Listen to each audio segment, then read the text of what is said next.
Hello and welcome to the Daily Millwall for Monday, the 9th of September 2024. In today's Millwall news, we start off with this, which happily happened yesterday. I didn't make a video yesterday because this was the only thing that was going on. Luckily, today it's going to be crazy and you'll find out at the end. So, Northern Ireland Savilles lost to Bulgaria. George Savilles Northern Ireland was beaten 1-0 by Bulgaria on Sunday, playing 73 minutes in the UEFA Nations League tie Plovdiv. Savilles was replaced by Paul Smith for the final 17 minutes of the League C action. And we got some pictures, so you can see him now. Now he was substituted not because he was injured. It substituted basically because they were losing and they needed to bring on another attacker. Paul Smith is an attacker, kind of like a target man, I believe so. Kirill Despodov scored the only goal of the game as the Green and White Army slipped to a loss. Savilles will hope to join up with his international teammates once again next month as Northern Ireland face Belarus and Bulgaria. So there you go. Now moving on to this from WhoScored.com regarding how well Savilles played. This game was on ITVX. I didn't watch it. I'm not going to sign up to ITVX just to watch a football game. That's not. I hate signing up. They want you to sign up to everything these days. I absolutely hate signing up. Details, login, passwords, and all this shit. I don't want to do it anymore. I've just decided not to. So there you go. And not too good actually now. George Savilles obviously against Luxembourg was going forward a bit. I think in this game he's probably not really having a lot to do going forward. I doubt that Northern Ireland were on the ball that much, actually. And you can see he's all the way down here in 11th place with 6.01 rating. And quite a few of the highest rated players for Northern Ireland are defenders. Dan Ballard, Trey Hume, Kieran Brown, Jamal Lewis. So it doesn't look like they had a decent go of it. In fact, how many shots did they have? Well, they had quite a few shots. Was that 8 shots, 3 on target? But if we go to George Savilles and we go through the various roles that he had, he didn't have any shots. He didn't have any key passes, no dribbles. He got fouled once. Where is he there? So he had 1 interception, no tackles, no clearances, no block shots. And passing wise, there's nothing to see here. Let's try again. Passing wise, if we go down, he's here. He had 29 passes, 86.2% passing accuracy. 3 crosses, none of them are accurate. 1 long ball wasn't accurate. So after the success of being the man of the match against Luxembourg, kind of not the same against Bulgaria. Obviously, much better team, I would say, in Bulgaria, especially the fact that the game against Luxembourg was in Northern Ireland and the other game was in Bulgaria. So there you go. Now moving on to this, a preview of a game tomorrow, which I doubt you can go to. I don't think you can go to. This is Millwall Under-21s versus Peterborough United. Millwall Under-21s host Peterborough United in the Professional Development League on Tuesday afternoon. The kickoff is at 2 p.m. The Lions face the Posh in their second home game in the 24-25 campaign, their first at Calmont Road. After 2 consecutive weeks without a fixture, Kevin Nugent's side returned to action looking to build on their unbeaten start. Updates from Calmont Road will be at Millwall Academy, the Lions official Academy X account, with a report and reaction published on millfc.co.uk. Following the game's completion, Mill's squad for this fixture is yet to be announced. So there you go with that. That's something to look forward to in tomorrow's video. Now, tickets for Leeds, which is on the 6th of November, which is, what, 2 months? In 2 months' time? They put the tickets on sale already. which is insane. But obviously, this is, I would say, probably one of the highly sought after games. The home game against Leeds United. Will it still be that? The fact that it's on Wednesday, the 6th of November, we're about to find out. Because I believe both of the games against Leeds are midweek this season. I would say partly down to probably to the Sky Plus situation, because this game will be on Sky Plus, because all midweek games are on Sky Sports Plus. So there you go. Will that affect the attendance, or will people still turn out for this? Will we still get the foreign fans coming in for this? Because they come for the atmosphere, and will that atmosphere still be there on a Wednesday night game? Who knows? Night games. These kind of games where it's a night game, it can go either way. I imagine they would probably throttle all the fun and games, shall we say. But we'll see how it goes. I imagine the fact that they did this at the start of the season is probably a sad indictment that they knew that for the next season that the Wallies that march every Saturday would be doing that for months and months and months to come, so that they move this kind of high level policing fixture to a midweek game, because it's easier for them to police it on the midweek rather than on a Saturday, because of all these Palestinian thugs who are marching in London every weekend. So I guess that may be factored into it.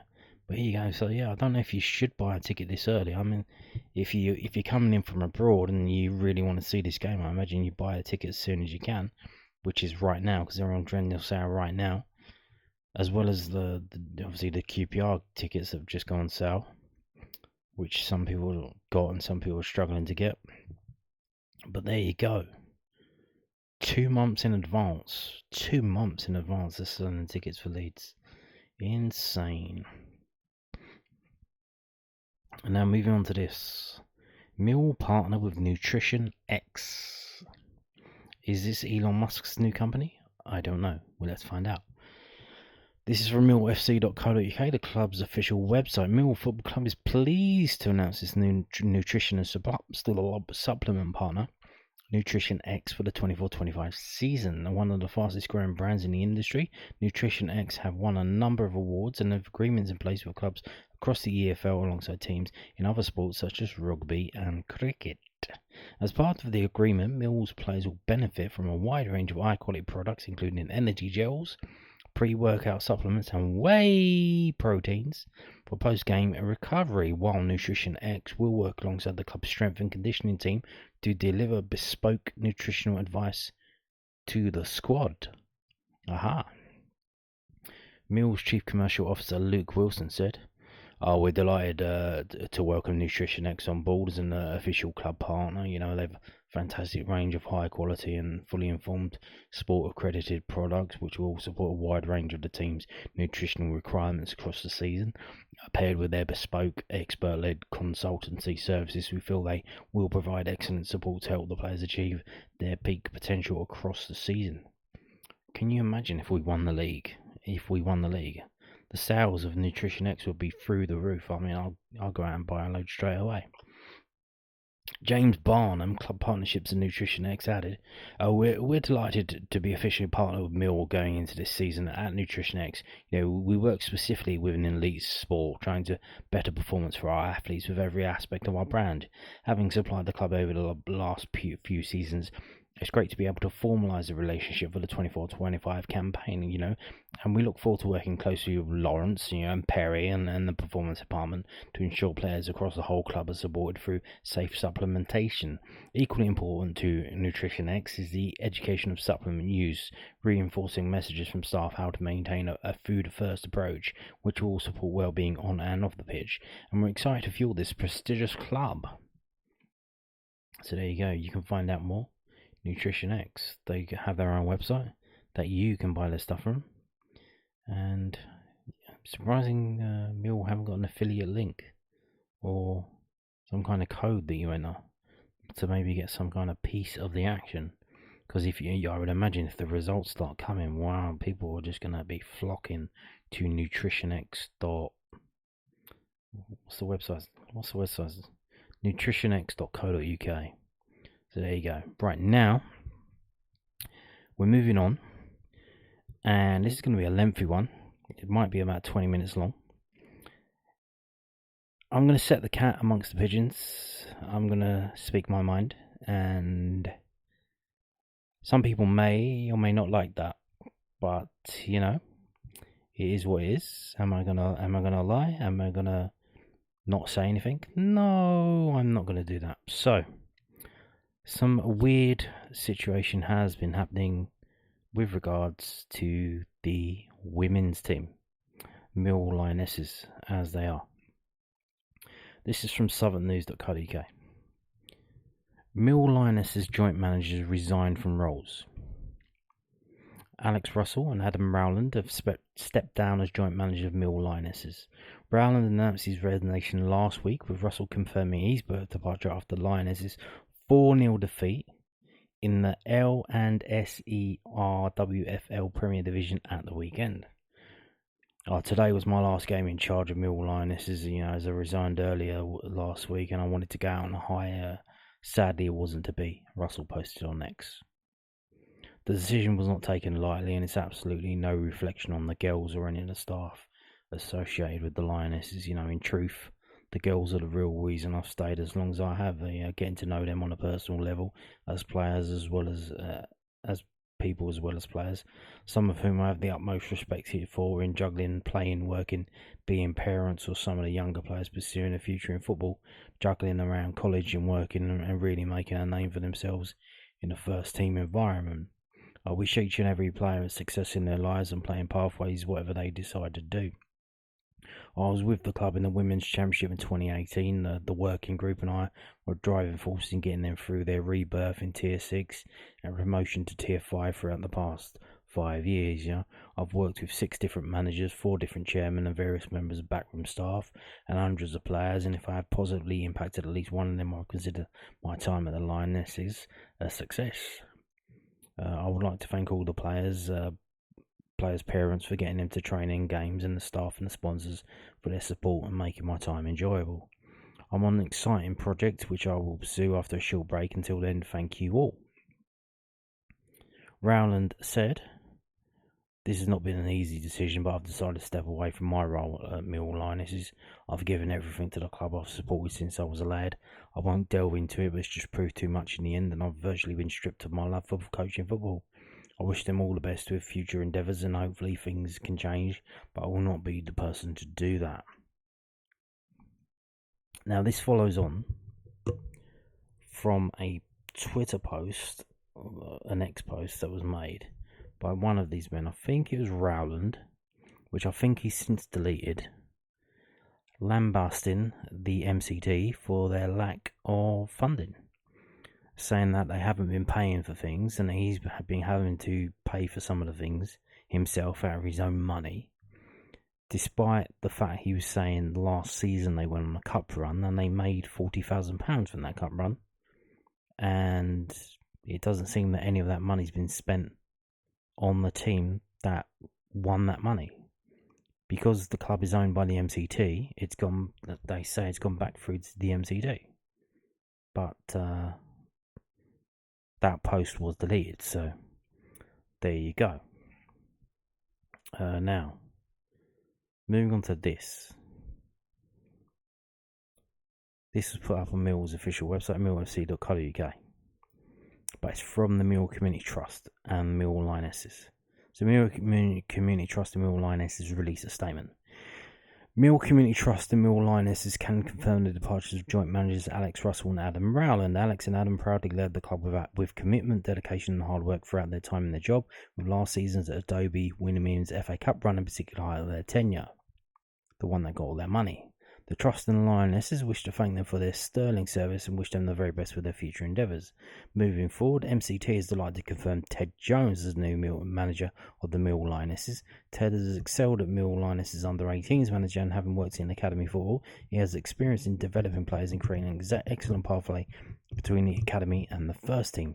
Ted's coaching team will be confirmed in due course. There is also a new board which will work across both club and trust to ensure Millwall Lionesses continue to progress, with Jason Vincent being announced as general manager. Now, is that Jason Vincent? Didn't he used to play for us, or is that a different Jason Vincent? Going forward, the structure will see us developing the pathway from the academy to the first team, said Vincent. Working in this joined up and collaborative manner between coaches and management will help the development across all of our women's and girls teams. Fairbrother added, it's great to welcome Ted on board to his new role. His appointment will allow the team and the academy to closely align to support player pathway development and build on the strong work of the Lionesses since their rebirth. It's disappointing for the club to lose Alex and Adam, and we thank them all for their hard work and dedication over the time with their Lionesses. The great performance of the team in last year's FA Cup being a real high point, and one that all involved are rightly proud of. With Jason's involvement going forward as well, this will allow us to continue to develop the Lionesses and allow a clear link to the community trust in the short term, as well as allow us to develop longer term plans and goals for both the first team Lionesses as well as the academy and pathway programs. New manager Jones said, I'm really grateful for this opportunity to lead this team and I can't wait to get started. The priority is to get on the training pitch and work hard with the players to give them a clear vision of how we want to play. Results haven't been what we would have wanted and we're all feeling frustrated. However, we've got a fantastic squad who are hungry to improve and I'm looking forward to working with them. We've got a couple of weeks to work with the squad and get across some ideas to get them to prepare for Ebbsfleet in the FA Cup. Now, this statement comes out, obviously, I think as well, in that Twitter post that got deleted, he mentioned as well that they both resigned and nobody gave a toss. Nobody put out a statement. Nobody said thank you very much. So then we now have this statement coming out saying, oh, thanks very much. So they had to literally be prodded and reminded, hey, do you want to make a statement about two of your managers resigning? So what's going on here? So Ted Jones, this is from May 2023. This is from millcommunity.org.uk. It's the news page on the MCT's page. Millwall Lionesses under-18s won that. So this is last year. They won their second cup final in 2 weeks as they beat Acne Wick under-18 7-0 in the London FA Girls Cup final. So they won. So the Millwall under-18 women have won 2 cups last season. 2 cups. I'm not going to read all that. It's basically a match report from that. But Ted Jones is the Millwall Lionesses under-18s manager. So there you go. So not only did the women have a cup run in the FA Cup last season, the under-18s actually won 2 cups. And look at this. This is, I don't know if this is wholesome or kind of sad. It's like, it looks like they made their own banner. Like they can't even pay someone to print up a banner for them. Millwall Lionesses under-18 winners. They literally printed up their own banner. They made it themselves. It looks like they drew it on. You know what I'm saying? So, moving on to what's happened. What happened? So this is from 2019.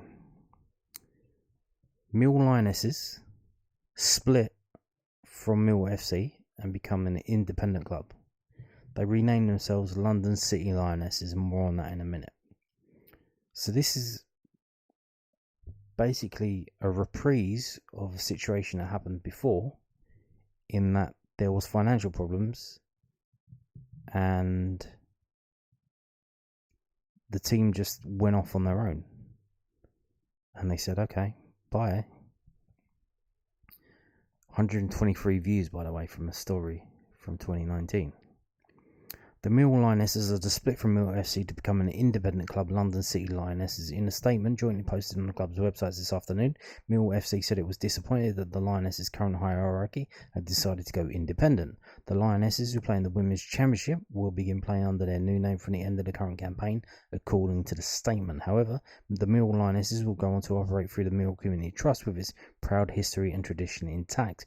Millwall tried several times over the course of the season to arrive at a different outcome, said the statement. The club attempted to reach an agreement whereby its name, Millwall, could continue to be used, but this was rejected out of hand. As such, the club ultimately supported the name change subject to certain conditions being met in order for the team to complete the current season so that the management had ample time and opportunity to secure alternative funding. It added, the Lionesses will always be a key part of Millwall Football Club. Their tradition and heritage is a source of immense pride, and through the community trust, more history can now be created. The club's aim, as always, is to ensure that there is a pathway for girls and women to play football at a high level as possible, and this will continue to be the case with the new look Millwall Lionesses.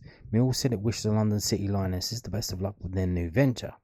First set up in 1971, the Lionesses were an independent club during their initial years before becoming the first women's football team to affiliate to a professional men's team. The split was criticised by the Millwall Supporters Club Committee, who resigned their position as the media communications team for the Lionesses with immediate effects. We cannot support the decision of the chairman and current club management to break away from Mill FC and form their own club, the committee said. Without the generous support of Mill fans across the country this time last year, raising £17,459 to stop the club disbanding, there would have been no club for the current regime to own. Exactly, and we'll get into that in a minute. Woman falls into the river near Shad Thames. Oh, you don't want to do that. So, going on to the history. You may know the Millwall Lionesses. They were big back in the 90s. They won the FA Women's Cup, which was the main competition at the time. They won it twice. So, they were founded in 1973. They were first snubbed by Millwall, but went on to become the first women's football team to affiliate to professional men's team. The history. This is from Wikipedia. Millwall Lionesses remained an independent club in their initial years of existence.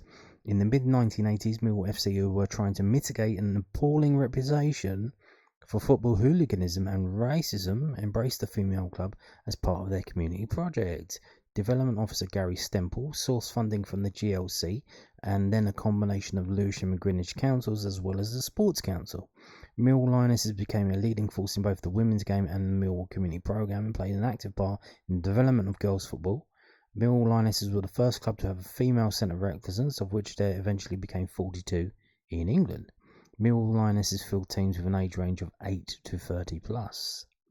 The former England women's national football team coach Hope Powell began her career with the Lionesses at the age of 11, making her international debut at the age of 16. The Lionesses won the FA Women's Cup in 1991 and 1997. The Lionesses won promotion back to the FA Women's Premier League National Division in 2008-09, following an 8-year absence since their relegation to 2001. In 2014, the Lionesses were founding members of the FA Women's Super League 2, the new second tier of women's football in England, later renamed the FA Women's Championship. In April 2018, the team announced the possibility of going into administration due to financial discrepancies and a lack of sponsorship. And here we go. In May 2019, shortly after the conclusion of the 2018-19 FA Women's Championship season, it was announced that the Lionesses would split from Mill FC, forming a breakaway club named London City Lionesses. The FA Women's Championship licence was transferred to the new club, so kind of like MK Dons situation. Mill Lionesses will be operated through the Mill Community Trust whilst playing their football in the Eastern Region Women's League. Colin Reid was appointed the manager, with St Paul's Sports Ground in Rotherhithe confirmed as their home venue. So much like what's happened to MK Dons taking Wimbledon, they took Wimbledon's licence in the league, moved it to Milton Keynes. The Wimbledon fans were happy with that. They started their own club and they had to start at the bottom. So what's happened is London City Lionesses have took the Millwall spot in the Women's Championship. They've gone off. They were playing at Dartford. They now moved to Bromley. And the Millwall Lionesses, the new Millwall Lionesses, have had to start again at the bottom of the football pyramid. And that's what it was. So if we go back again, this is from April 2018. And this is from their financial problems at that time. This is a story about it from football.london. Football cannot afford for the unbeatable Millwall Lionesses to lose their battle off the pitch. They are enjoying one of their most impressive seasons of any club in London, but without help, it could be their last.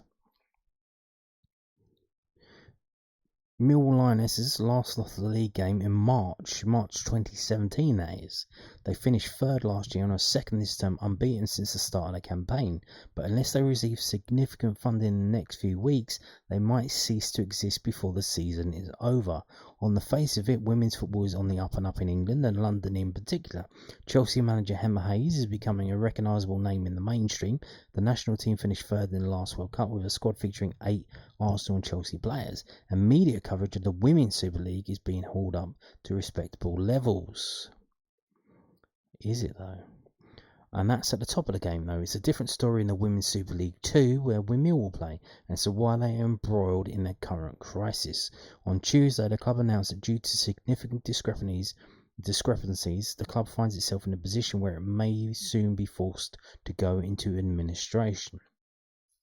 The Lionesses are running out of money unless they can cover the basic costs of their remaining 7 league fixtures. A club that was established in 1971, having won the FA Cup twice and become the first women's team to be affiliated with a professional men's club, will disappear. That isn't hyperbole either. We just haven't been able to source funds, Dan Logue told Football London. Logue is the club's acting general manager and at the time of writing their only full-time employee after chairperson and sole director Emily Perry resigned last month. We haven't been able to get sponsorship package together for the past 2 years, which has given us quite a shortfall in our cash flow. The true extent of where we're at has only just become clear.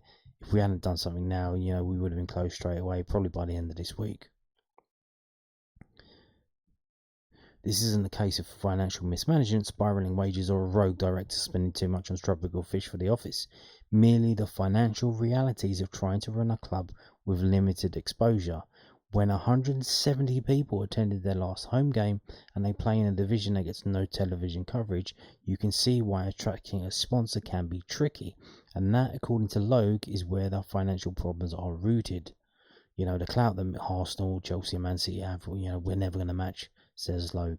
I doubt many at our level will be able to. We don't get TV coverage, we don't get used as FA advertisements, and even on the Women's Football Show, it's all Women's Super League 1, and at the end, there's just Women's Super League 2 table. There's no real exposure for us, it's all focused towards the top teams in England. Mill's exposure problems are enhanced by a lack of promotion into the Women's Super League 1. Movement between the two divisions was scrapped this season, with teams having to apply for a place in the top division rather than winning one through the league. So that doesn't help, does it? With the shop closed for now, the Lionesses could win the division by 50 points and stay where they are, out of sight and mind of potential sponsors. But still, in some ways, the lack of promotion provides some relief. Among other requirements, Women's Super League teams must be full-time, as in full-time professionals, have an academy, and prove their financial bona fides by having a significant amount of money in their bank accounts. If Mill had to stretch themselves to reach those criteria, it may just make things worse. And here we are. This is the problem. Exactly what people have been saying the Premier League is doing to football, the Women's Super League is actually doing it to women's football. The Women's Super League is just sucking up all of the money. It's sucking up all of the exposure, everything, and they've shut themselves off. They've closed themselves off, which is exactly what the Premier League teams want to do with all these foreign owners. They want to stop relegation to the Championship. They don't want it to happen. They don't want to be relegated. And that's what they've done here in the Women's Super League, and its teams below are just collapsing. Logue says they just want stability. The current situation is a short-term solution with a long-term aim for them to become a self-sufficient entity for years to come, rather than necessarily chasing the riches and glory of a higher tier. The idea is to create a more sustainable structure. The men have helped. The Lionesses aren't officially part of the men's club, just affiliated with them, but they have offered with financial support. In fact, they've almost doubled their initial monetary commitment as the situation grew more precarious, but it's still not enough. The expenses that you might not think about have to be covered, particularly the running costs of hosting home games and travel up to fixtures in Sheffield and Durham. The players themselves are helping out by making their own way to more local away games, and the hope is that they can struggle through until the end of the season so longer term plans can be put in place. Winning the division would help. The £10,000 prize money providing a welcome buffer. So if you win the Women's Championship, you get £10,000 prize money for winning the league. And you don't even get promoted. And it's a national competition where you have to travel all the way up to Sheffield and Durham.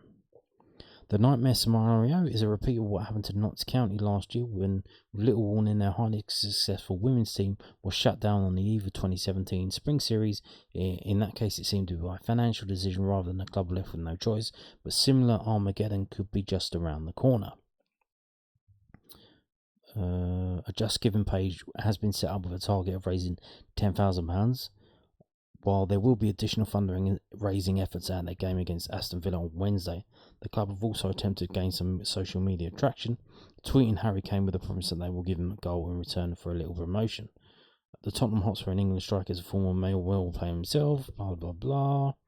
It would be easy to write this off as just another small club falling victim to the inevitabilities of modern football below the elite, but these small clubs matter to their communities, to the game as a whole, to the players and staff scrapping to keep their passions alive. At a time when the women's game seems to be gaining a significant place in the national football conscience, it would be tragedy if such a famous old club was to disappear. We're fighting to keep ourselves afloat, Lowe continues. Everyone at the club, including myself, as the only full-time member of staff, have agreed to work for free to try and keep the club going. The history of the club is phenomenal, one of the oldest female clubs in the game, one of the stars of it all. So there you go. So what happened with that? So they went to the fans asking for £10,000. They had a whip round. They said, look, we need this money to continue to the end of the season. If we don't get it, we're screwed. They got the money. The fans stepped up. They put the money in. They took it up to 10,000, and then they raised the target to 30,000, and that's from 554 supporters. They raised £17,459. So there you go. And that closed on 2018. So there you go. So here we have.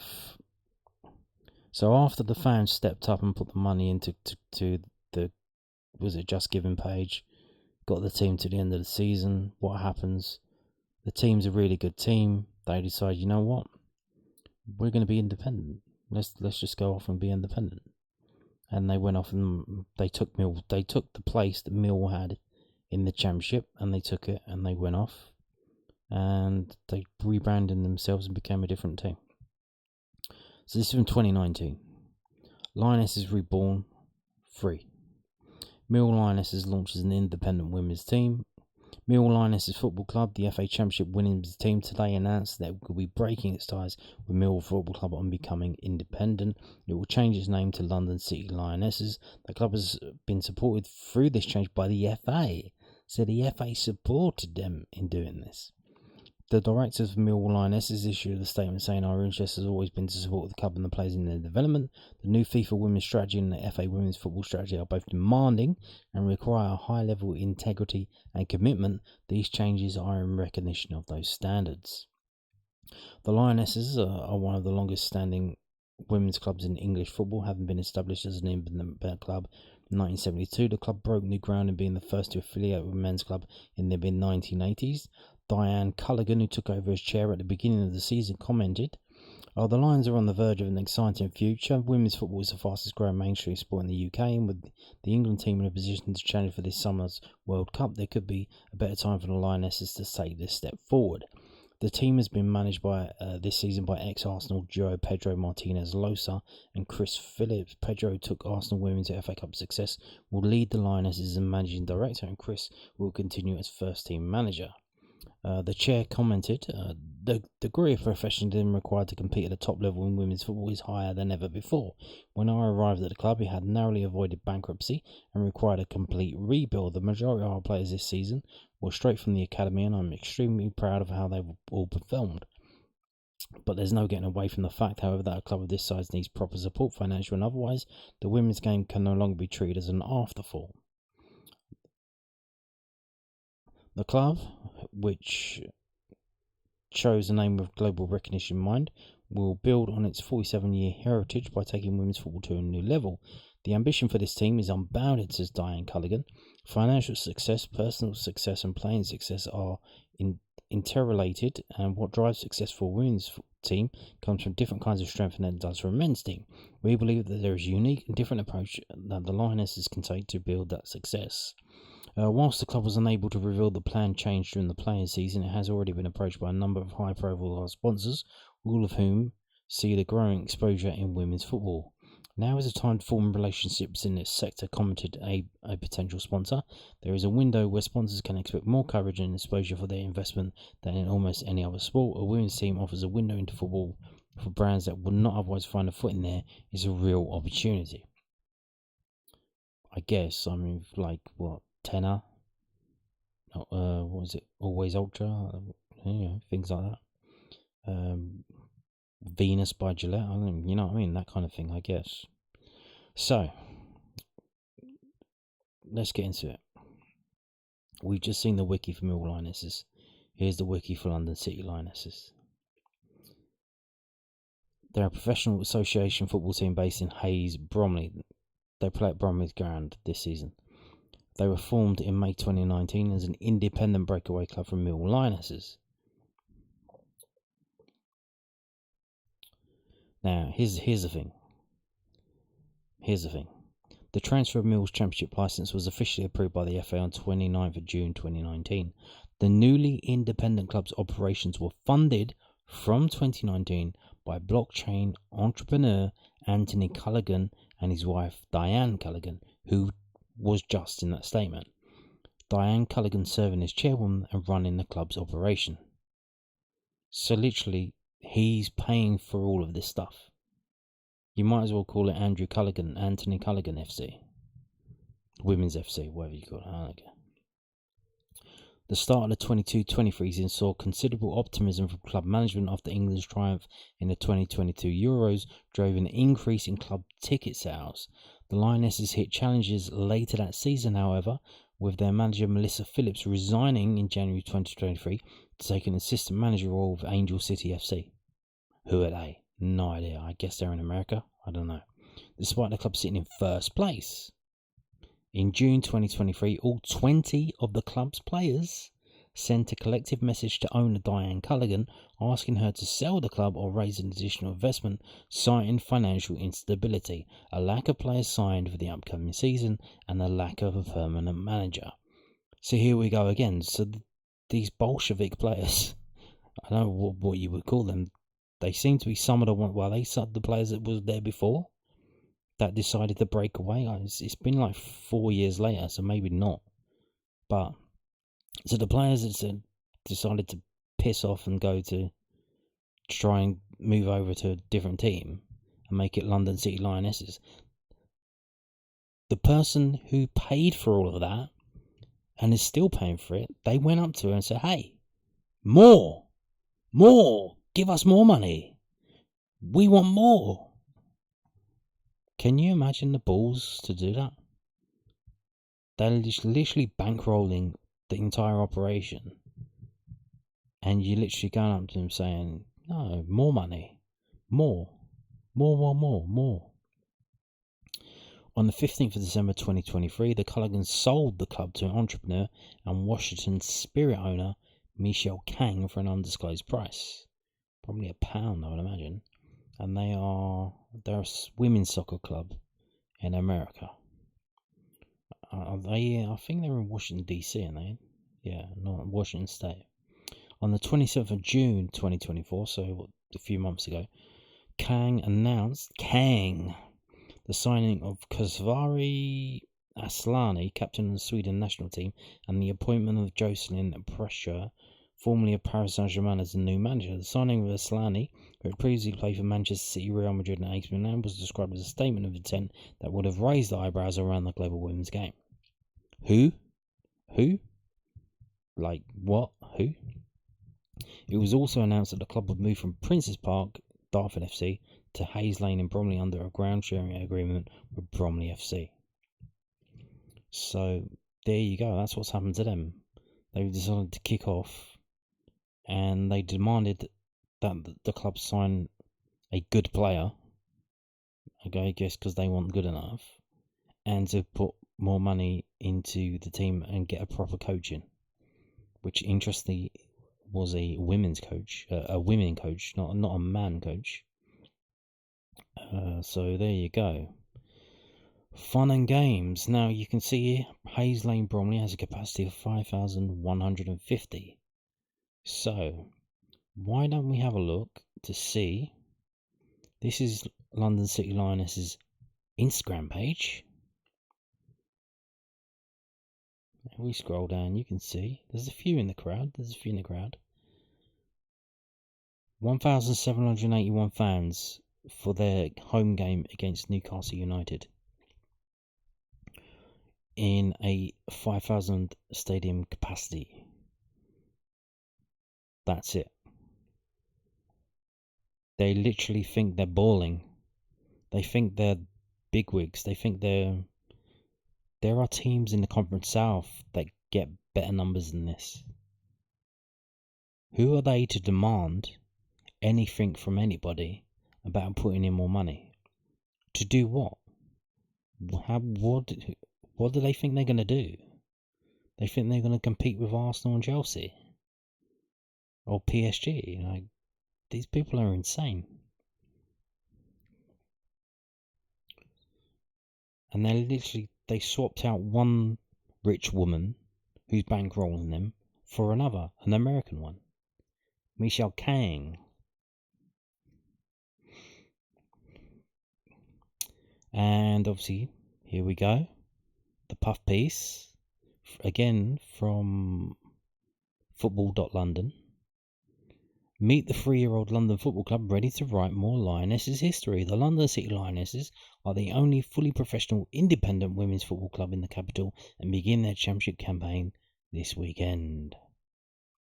This is from 2022.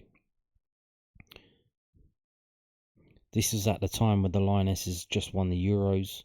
This is why, hey, if we call ourselves the Lionesses, the England team, the Lionesses, people will come because they think they're stupid and they'll come and watch us. But didn't really work out that way.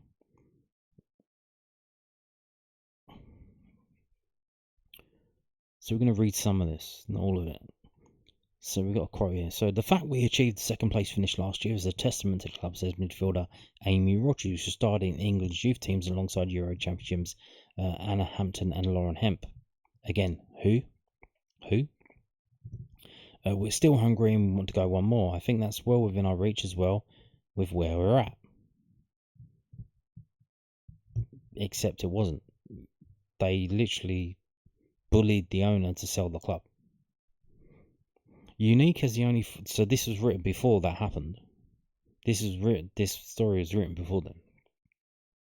Unique as the only fully professional independent women's football club in the capital, with Diane Culligan holding the controlling interest, the Lionesses have put in place an ethos which describes everything they do. They do not have the support, financial or otherwise, of a cash-rich men's section, and so it's going it alone is the only option.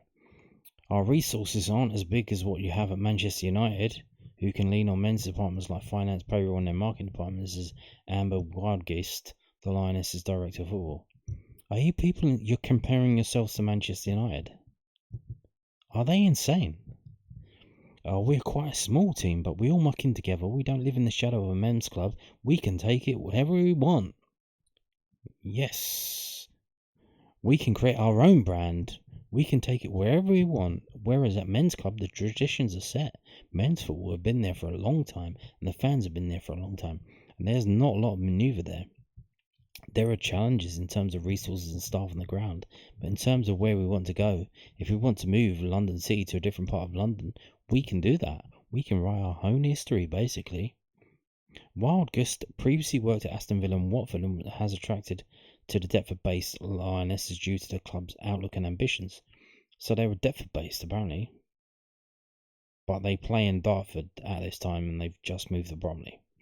Their plans include not only getting into the Women's Super League as soon as possible, but growing what could become London's answer to Barcelona's La Masia Academy for the women's game. On my role is to oversee the staff and manage them on a day-to-day basis, but sort and plan for our future, she says.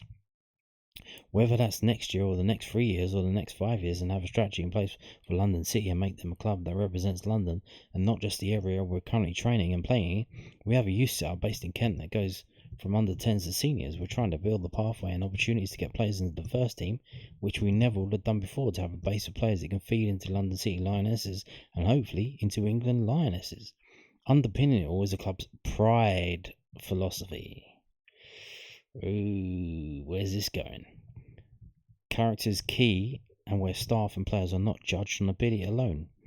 Well, that's what you want for a winning football club, isn't it? That you don't judge players on their ability to play football. You know what I mean? Like, oh, we're going to play Sarah because she's nicer than Amy.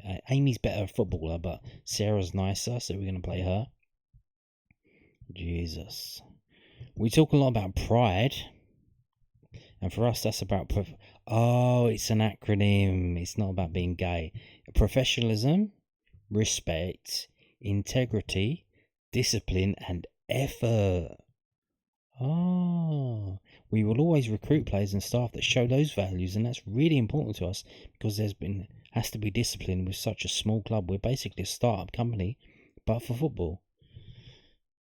I wonder if this woman who's doing all this quotes is still there, or did she get bullied out by the players as well? So they're literally a startup club, but for football, and they bullied the woman who's bankrolling them out of the club and made them sell her to a Chinese American, Wang or Kang. There has to be a lot of effort because it takes us a lot more to move the needle than it would for the likes of Man City and Man United. Again, comparing themselves to Man United, are these people insane? Even though we're a small club and basically a startup, we have to act professional at all times. Pride, it's an acronym. It should have dots between it, but I think they're trying to, I think they're trying to signal something, you know what I mean? But they've said pride doesn't mean pride. It means professional respect, integrity, discipline, and effort. It doesn't mean rainbow people. We recruit staff and players that show those behaviours. They might be the best player on the pitch, but if they don't have the integrity and respect, then that's not a player you'll sign. Rogers fits perfectly into this plan. A former Liverpool player, recently completed an undergraduate in psychology. The 22-year-old is a dedicated hard worker on and off the field. The ethos they have, it resonates with me, she says. I thought, wow, this is a good place to be. We're not relying on men backing to help the club, she says. We're independent, and hopefully that can be inspiring and help fans in a different way. London City will be led into the season by America coach Melissa Phillips, who helped the team achieve their second place finish last term. And obviously we already know what happened to her. We finished really strong last year, Weirdgust explains. Mel put together a really robust squad, and they had a way of playing that was entertaining. For us, although we're a football club, we basically want to be an entertainment business. We want to entertain for those 90 minutes. I think for us, this year we want to entertain around those 90 minutes. Promotion and profile are our key goals this year. To be promoted and build our profile, and to do that, we need to be entertainers. Well, you're certainly giving me a right old laugh. England's victory at Wembley has turbocharged the development of the women's game across the country, and that is something that the Lionesses are seeking to capitalise on. Well, that didn't really work out, did it? Rogers has been in and around the England squad since the under-17 age category and witnessed firsthand the drive from within the FA to become successful on the continental and global stage. I played throughout the youth teams at England, and what they always said was how they were aiming to win these championships, and it was always the goal over the next few years, she said.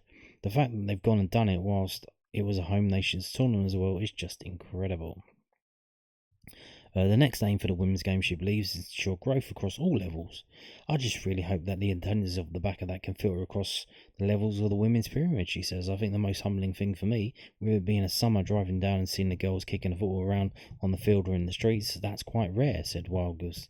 You never used to see that. It was always lads playing football, whether it was at Wembley or having a kick around with their dad. Now to see girls out wearing a football kit in the streets is really humbling, and you're seeing a lot more of that, which is great. People know, it just keeps going, it doesn't stop. People know who the England players are now. They talk about Alessia Russo. Who? Lucy Bronze. It's also nice to see young boys know who those women footballers are. That's been a difference since the Euros. We're definitely seeing an increase in our season ticket sales off the back of the Euros, and I think every club has, which is really good for women's football. I think we're definitely riding a wave. We want to get as many people down to the games as possible. It would only be right for us to build on that and to try to go from finishing second to first, but fifth to second is a big task, but just moving that one space up first is even a bigger task. So there you go. They have delusions of grandeur because they've seen the coverage that the England national team is getting, and they think that's going to just translate to them getting it. Whereas they got 1,781 fans going to their game against Newcastle. So, back to the Lionesses. The original Lionesses, Millwall female team. The one that is now in a kind of shambles.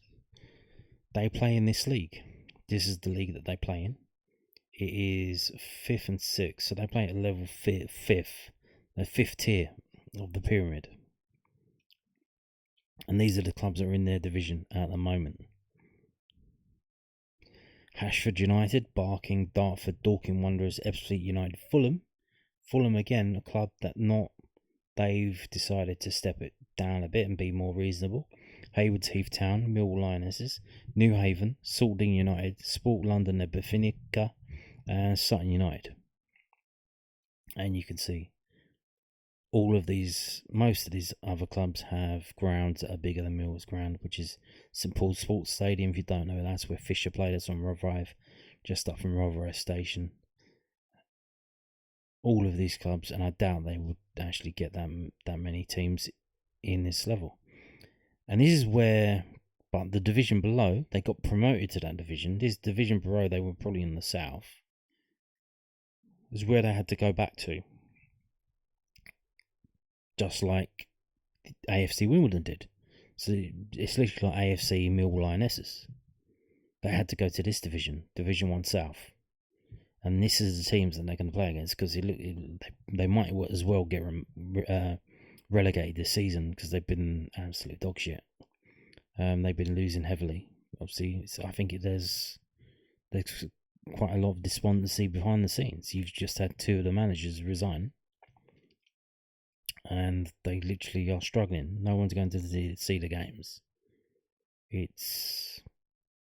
had a massive cup run last season, and they haven't had any of that money spent on them this season. Now, so that's me talking about what's going on with the Millwall Lionesses.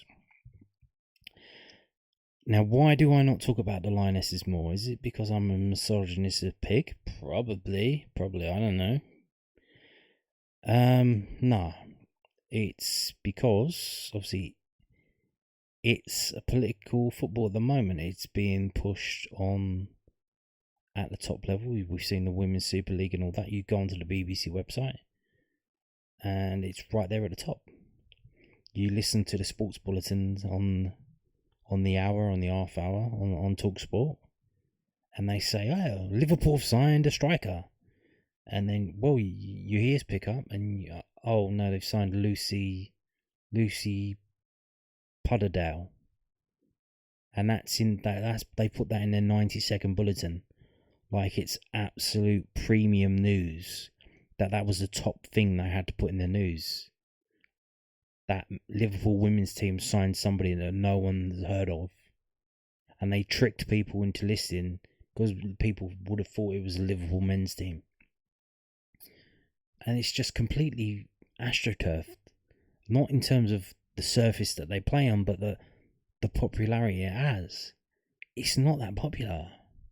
And you say, well, it's just starting out, like, you know, you've got to give it a go. Arsenal are popular. Chelsea are popular. You know why? And Spurs, to some extent, you know why? Because they play at the grounds, and a lot of the people, they just go to the ground. They are tourists who can't afford to spend £100 on a ticket to go to a Tottenham game or a Chelsea game or an Arsenal game, but they can spend £10, £20 to go to a women's game to say that they went to that stadium. It's literal football tourism, both inside and outside of the country. Especially as a lot of the games are on Sundays or other days. And you have a lot of people now who try and do the 92, where they go around the grounds. And they try, obviously, if you're going to 92 grounds, you probably want to do it as cheaply as possible. So that means going to a women's game that's being held at the stadium, not at a men's game. Which even if you could get a ticket, it's going to cost you 150 quid. It's just not happening. That's why they're getting the fans. Some of them, most of them. But you check the TV numbers. No one's watching it. Go back to that story. There's 100 people read that story. Go back to... Where is it? Did I pull it up? This one. This story here. 1,388 views and 4 likes. Nobody's interested. Nobody's really interested. It's all pumped up.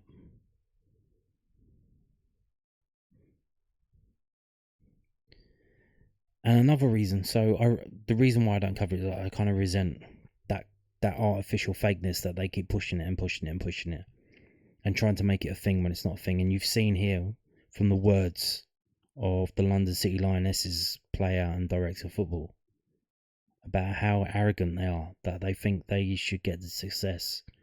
And they literally just bullied their owner, who was bankrolling the team, and said, "You're not good enough. We need more money. We need more money."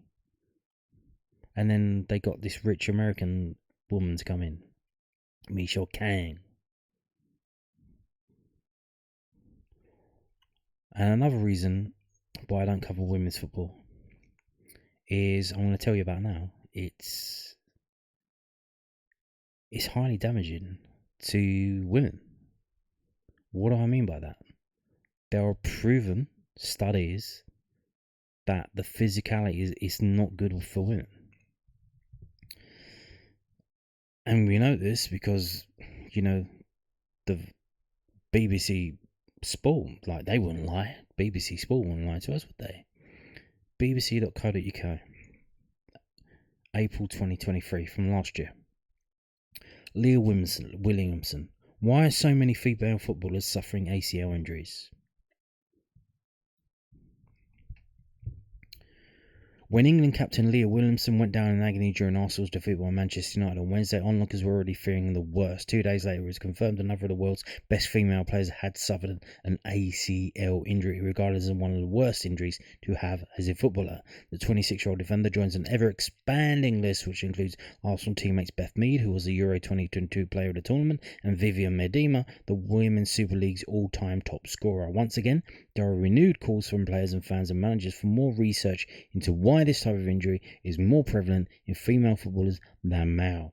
England striker Chloe Kelly has said the fear and negativity around ACL injuries needs changing, so what is being done to try and reduce the risk?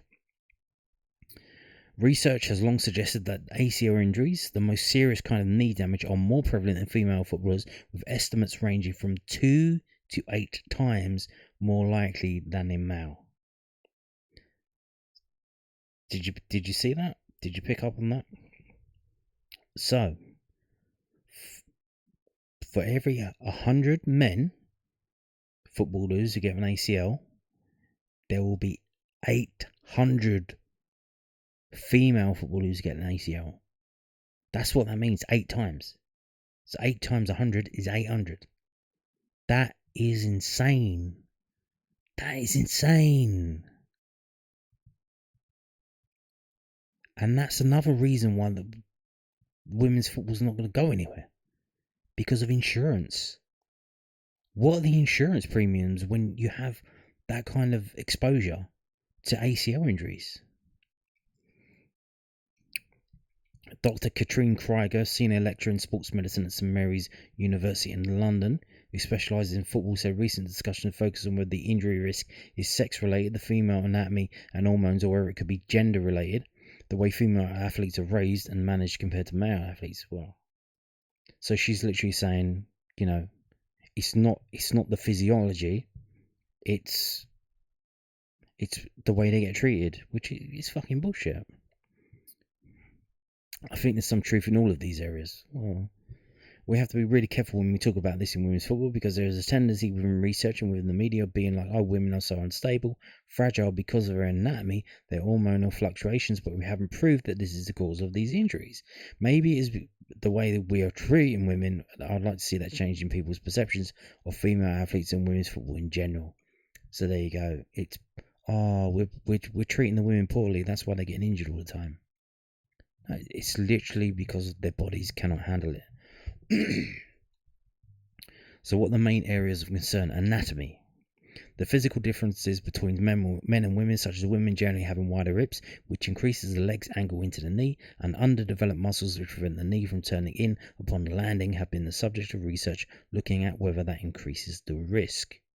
Hormones. The role of menstrual cycle has been put forward as potentially making females more predisposed to injury at certain times during the menstrual cycle, when estrogen is elevated, which usually happens in the second week. It can affect the stability of joints, making them looser and more lax.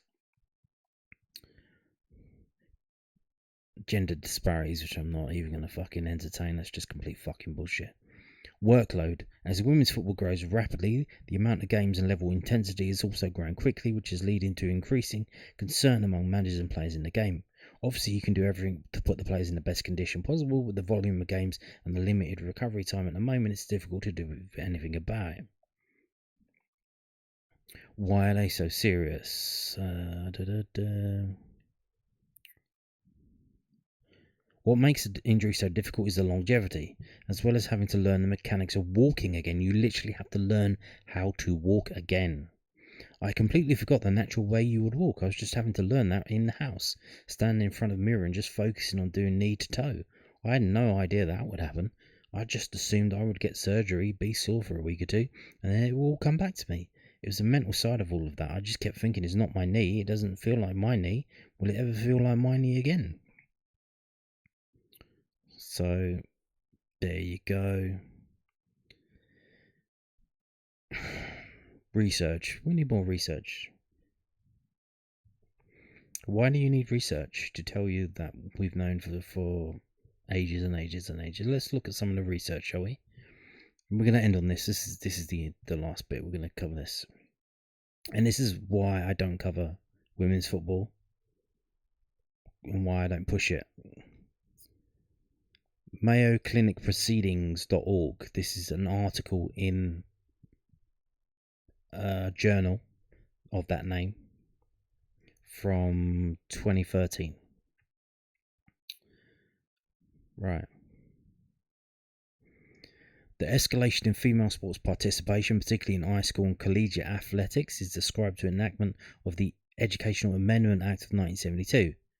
Colloquially known as Title IX, which bans gender discrimination in any federally funded education program. Since then, female high school athletic participation has increased over 900%, from 290,000 people to 2.9 million, and intercollegiate sports participation, which witnessed a growth of 450%. Along with notable health benefits of exercise, unique physiologic and behavioural responses of women to athletic activity are now known. So this is from 1972.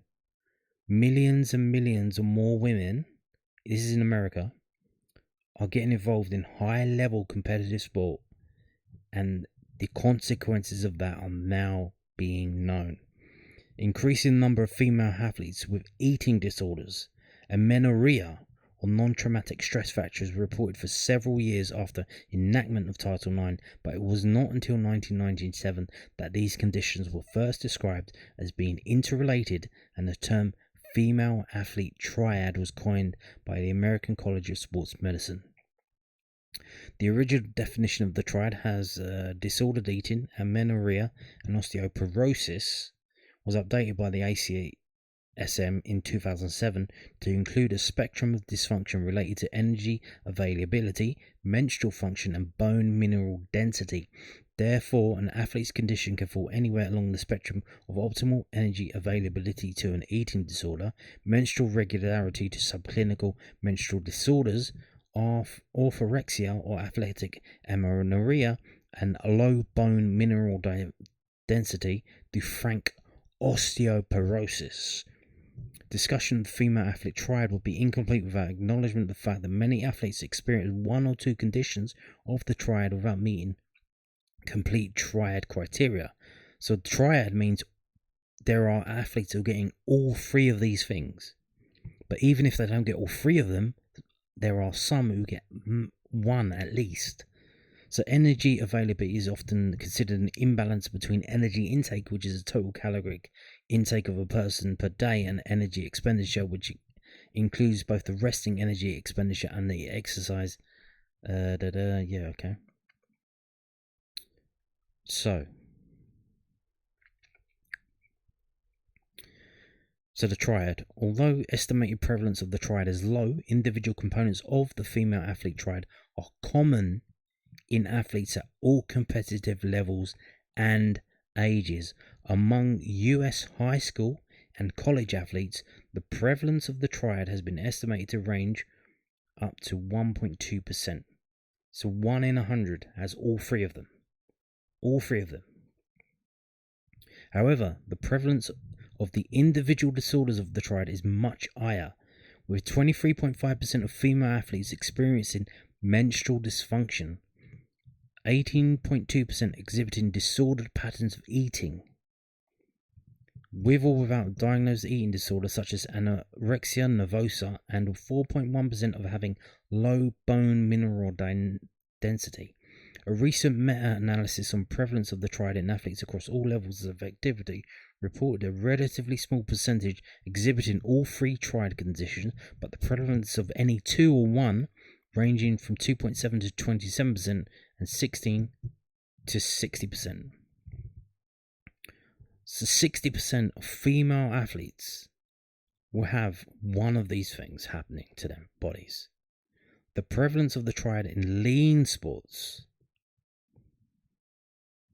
is 2 to 3 times higher than in non-lean sports.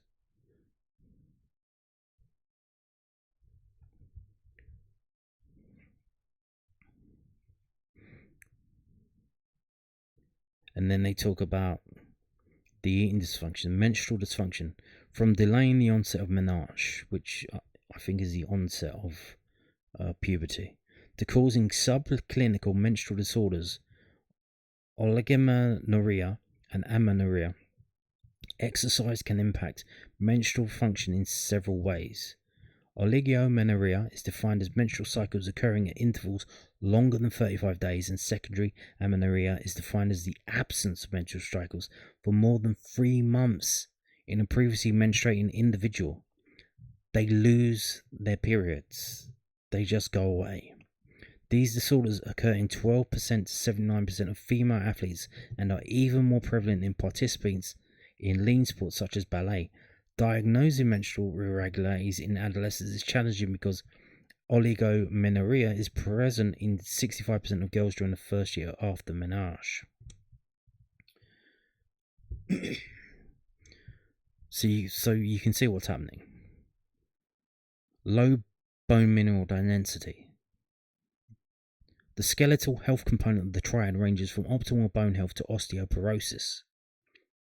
Osteoporosis is what old people get when their bones basically get brittle and they snap. So when you hear a story of like a old person falling down and they just busted up, they've broken loads of bones, it's because of that. Their bones don't have any minerals in them. So then it gets down to what is going on. There's all other kinds of things. So what is happening? What is happening? And what they think is happening is that testosterone levels rise. men and women both have testosterone and estrogen. And then it gets dealt with in several ways. But for men who participate in high-level sports, getting your bodies to do that and then produce more testosterone is good for you. It's beneficial for you. It doesn't have a negative effect on your body to play high-level sports. But if you're a woman and you do this, you're effectively turning yourself into a kind of a man because you're boosting your testosterone up. And what that does, it strips out the minerals from your bones to deal with the testosterone, because your hormone, it's not just testosterone, it's to do with the thyroid, the pituitary gland, and other glands in the whole system, the endocrinatic system. So it messes up the whole thing, which then affects how much calcium you can absorb, because your body uses the calcium to deal with one of the hormones involved. I'm not sure which one it is. It might be tyrosine, TSH, something like that, for some kind of thyroid hormone. So your body uses up the calcium for that rather than putting it in your bones. So this is what's happening in women's sport, and this is why I don't cover it, because it's not a healthy thing to do, and especially not at the level that they're trying to push it to. Now, it's all right if they're just having a kick around, that's fine, you know, just normal women have a normal kick around. But when they're trying to push it and push it and push it, and we see, that you keep breaking your ACL, no shit. Why are so many female footballers suffering ACL injuries? Well, I mean, it could be gender, but I mean, maybe it's testosterone. It could be physicality. And this is it's not good. It's not good. And this is the thing, they're lying to everyone about the reasons why. They're not being truthful. And this is why I'm not going to cover it. This is why I'm not going to push it. Because it's not only are they faking pushing it as hard as they're pushing it at the top level in saying how great it is, how fantastic it is, how everyone's going to the games now, but they're lying about the damage that they're doing to these women. Saying that, it's the boots, it's the football boots, you need special female, it's the bitches, it's all of this, it's that. When we know what it is, and no one wants to say it because it's politically incorrect. That men's bodies and women's bodies are not the same, and they never will be. And if you're still here listening, thank you so much, and